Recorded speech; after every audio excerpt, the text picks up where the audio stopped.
Let us review the case of dog owners being animal lovers. Dog owners always present themselves as animal lovers. Society generally considers them to be animal lovers, according to most of the mainstream publications. So they say that the dog is part of the family. So there it is. There's a little summary of a couple of the sources on this. And don't take my word for it. Just have a look around the internet or social media or groups of people. People are always presenting dog owners as some type of great animal lover. I never really cared for this whole statement. I'm an animal lover. I'm an animal lover because I own a bunch of dogs. Like, guys, animals mess with farm animals and protected goats. They fall off cliffs for chasing after protected goats and other stuff. They get in state parks and their feces get into the food sources of protected lizards and stuff like that. So, so let's look at this deeper. Let's see if we can really close the case on these dog worshippers. So first off, we need to understand something about modern dog culture. Prescription medications are a huge part of this. So, dogs use a lot of these drugs, all types of different ones. So, this is a huge market. Look at this, 12 billion in 2022.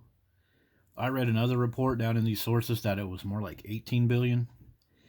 It varies on what stuff is included on pet expenses because some of them don't include all of the over-the-counter medications. Some of them just include other ones. But pet owners are giving their dogs lots and lots of stuff, and they say this is a focus on health and wellness, but it really isn't though. This relies on our dogs being constantly sick. The use of these medications on dogs is through the roof. It's through the roof. People will run a credit card in the hole, treating their dog with cancer treatments and other pharmaceuticals. Yet the sickness that dogs have is on the rise. So let's look at our next little look up here.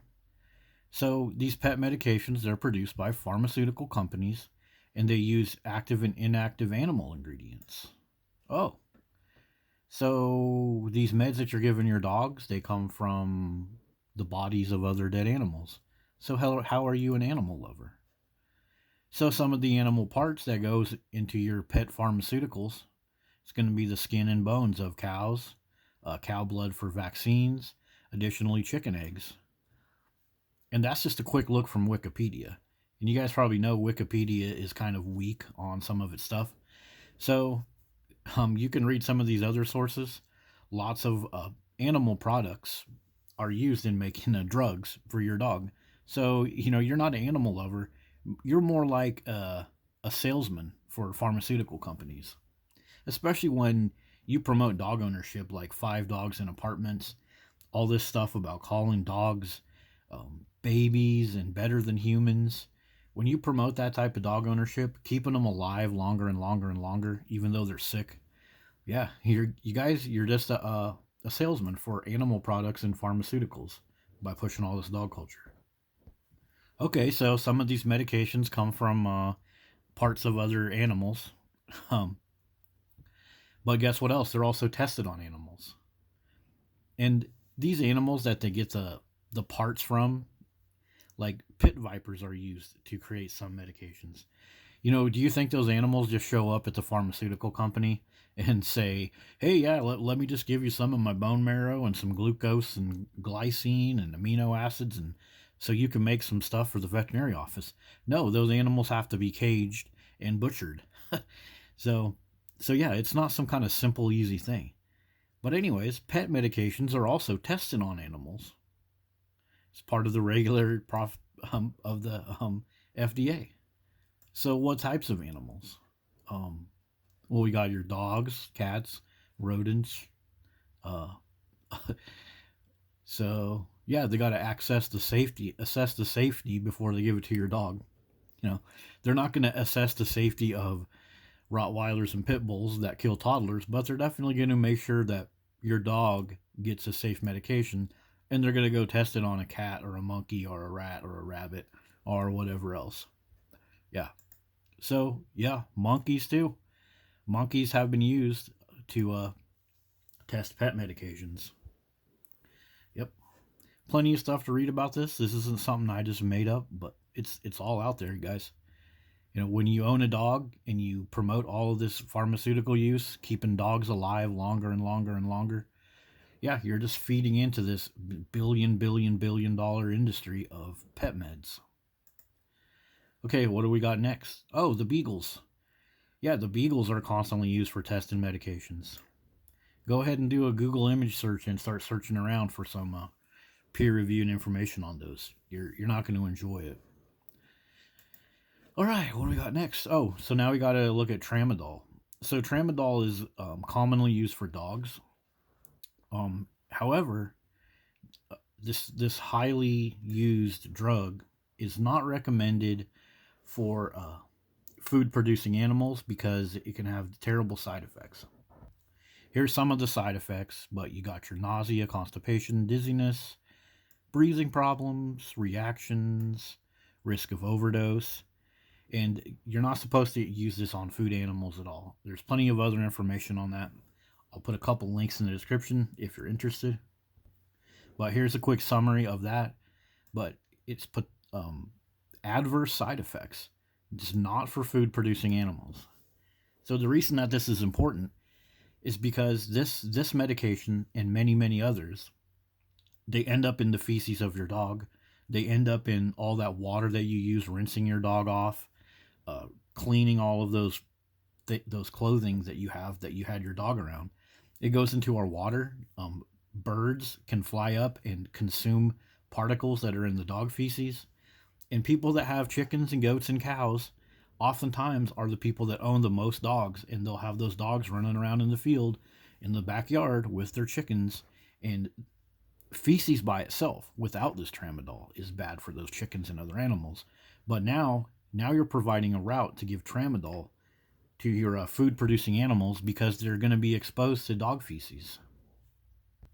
Another super common one is fluoxetine, which is the same thing as doggy Prozac, but it's also tested on animals, rats, other stuff. And so again, we're testing this stuff on animals. So how the hell are you an animal lover when you promote fluoxetine? You know, dogs take this stuff all the time, like those dogs that you see, the therapy dogs inside of schools and prisons and freaking medical offices, and they look like they're half asleep. Well, how do you think they're accomplishing that? Yeah, fluoxetine. And fluoxetine is, of course, far from perfect, just like other pharmaceuticals. You see the side effects: nausea, insomnia, dry mouth, diarrhea, suicidal thoughts, mania. And for dogs, this translates all into aggression and nervousness, which means attacks. You know, my dog snapped, and I don't know why. I don't know why my dog snapped. We gave him the Prozac like the freaking vet said. Or oftentimes, look at this thing about mania.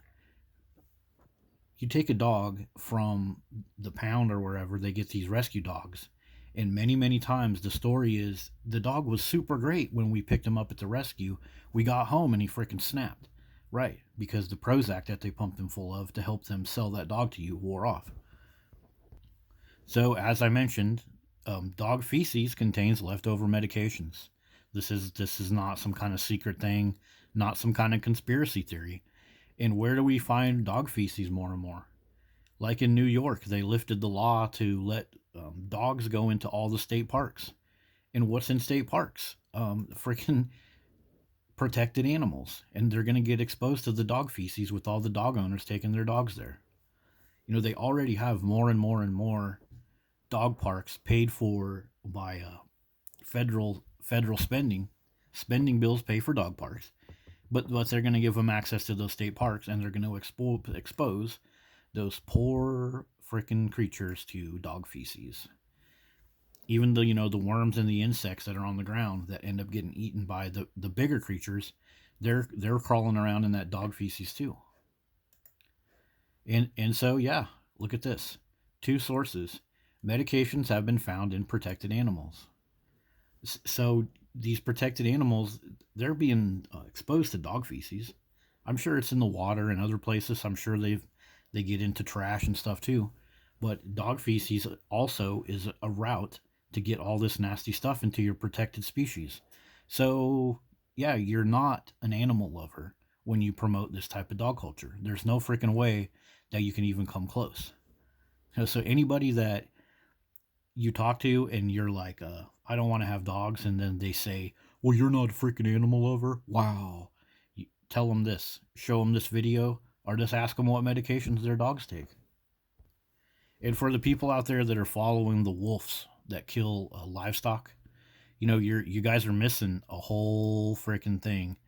Dogs are constantly causing problems with cattle. And what's in dog feces? It's all the stuff that we just looked at. So you got this dog feces that's around your cattle. You got toxocaricanus, and you got all of those leftover medications if the dogs are taking them. So just the feces itself, you guys, is a danger to animals all over the place.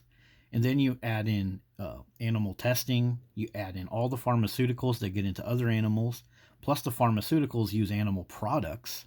Yeah, you're not a freaking animal lover. You're a dog worshiper, and you're willing to give up your own health, the health of your society, the health of your mother's, father's, children, just to own a freaking dog. You're not an animal lover. Get out of my face with that bullshit.